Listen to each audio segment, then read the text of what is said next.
Iya, kita ketemu lagi di Perfect Numbers. Masih bersama Aidil Akbar Majid dan Harsha Subandrio. Bar, tadi ada yang belum selesai tuh. Ya. Menggoreng dan mengguyur. Mengguyur belum selesai. Goreng tadi naik ya. Goreng naik. Diciptakan supaya harga sahamnya naik. Betul. Nah, ada lagi nih orang yang pengen harga sahamnya turun. Supaya apa? Supaya dia bisa beli di bawah. Betul. Nah, istilahnya diguyur. Jadi ada orang, lucu kan? Jadi ada orang mau beli kasih sahamnya. Ada orang mau beli saham sehingga dia posisinya semua jual. Pada saat posisi semua jual itu biasanya kan kalau saham itu kan supply demand ya, permintaan barang sama pembeli. Kan? Jadi kalau kebanyakan yang mau jual, harga turun. Nah, itu diguyur. Diguyur. Jadi emang ini adalah akal-akalan dari si sebenarnya bukan investornya karena si tradernya dong.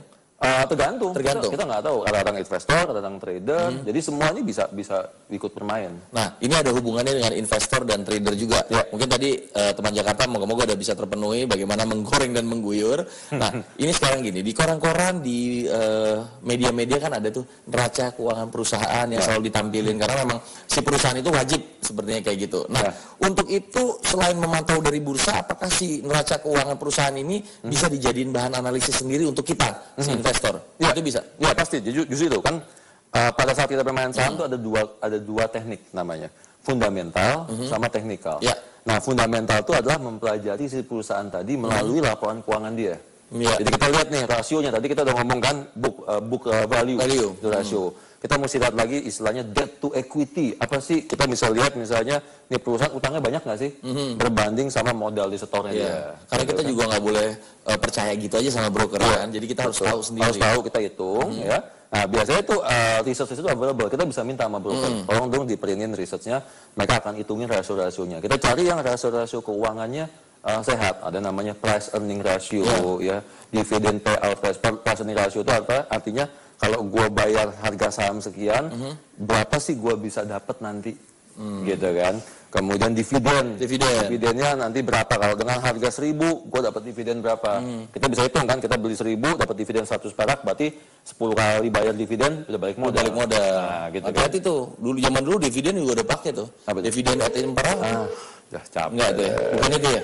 Bukan. Ada telepon lagi? Ada telepon. Kita jawab lagi ya. Halo, selamat malam Perfect Numbers. Selamat malam. Selamat malam. Dengan Rika di Bekasi. Dengan siapa? Rika. Rika? Iya. Ya, Rika di Bekasi. Iya. Pasportnya apa Rika? Excellent. Excellent. Oke. Mau nanya dalam situasi ekonomi seperti ini, kalau ada cukup dana, lebih baik invest dalam dolar atau dalam emas? Mungkin hanya sekian pertanyaan saya. Terima kasih. Terima kasih Rika. Wah. Pertanyaannya singkat padat. Kalau punya uang lebih, lebih baik investasi di emas, di dolar atau di emas? Ya. Susah gampang nih. Kalau misalnya mau investasi saya mas-mas soalnya. Gua mas-mas lo bapak-bapak. Aja. Ini juga bapak. Nggak boleh. Oke, ini kayak di Bekasi ini pertanyaan gampang-gampang susah. Tadi nggak sempat ngobrol, nggak sempat tanya ya. Kalau memang untuk jangka panjang kita akan lagi ngomongin saham. Tapi kalau kita ngomongin dolar dan emas itu biasanya dipakai untuk jangka pendek menengah. Ya. Sebenarnya dua-duanya sama-sama bagus. Untuk sama-sama bagus. Sama-sama bagus dalam arti kata sama-sama mempunyai potensi naik. Karena kenapa di saat pasarnya lagi turun, pasar lagi turun. Pada saat nanti inflasi terjadi, kan ini BBM mau naik, BBM mau naik, SBY akan naik, inflasi terjadi segala macam, itu biasanya orang mulai panik. Pada saat orang mulai panik, dia biasanya karena takut, nggak percaya segala macam, dia beli dolar. Nah, dolarnya itu biasanya akan naik. Nah, kalau dolar naik di Indonesia, harga emas pun mengikuti harga dolar.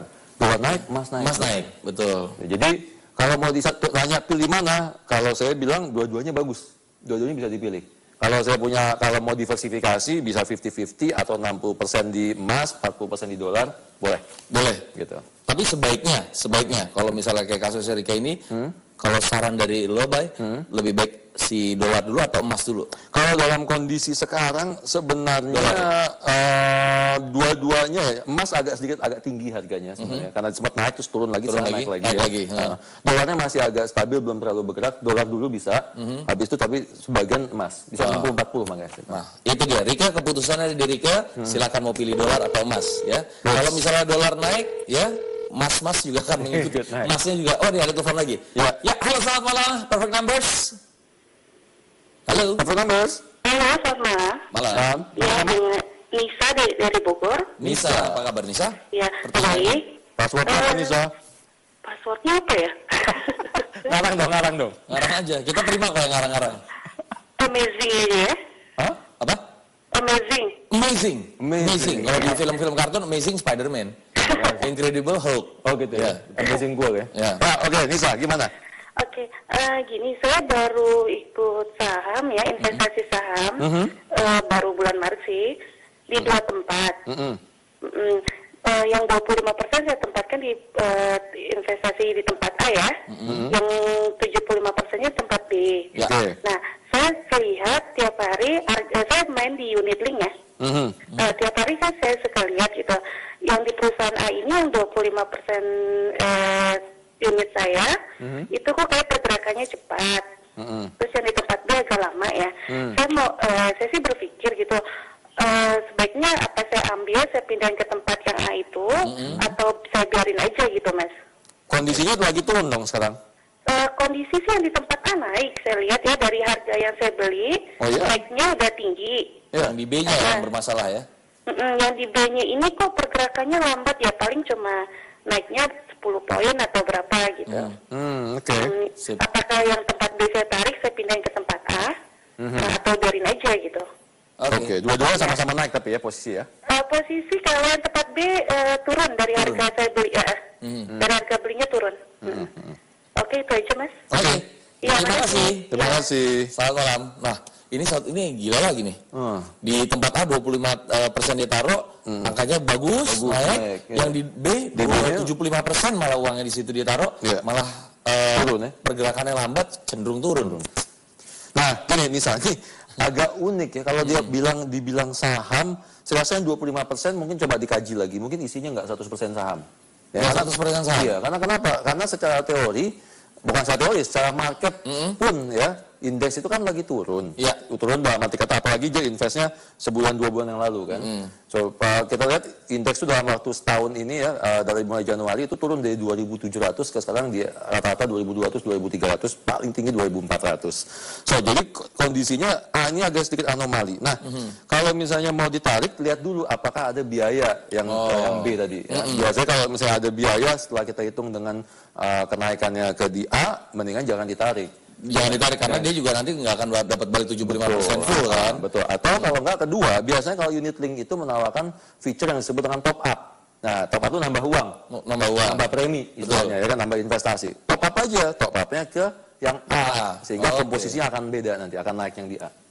Oke, kalau gitu untuk Anissa moga-moga udah jelas ya. Nanti kita balik lagi di Perfect Numbers, jangan kemana-mana.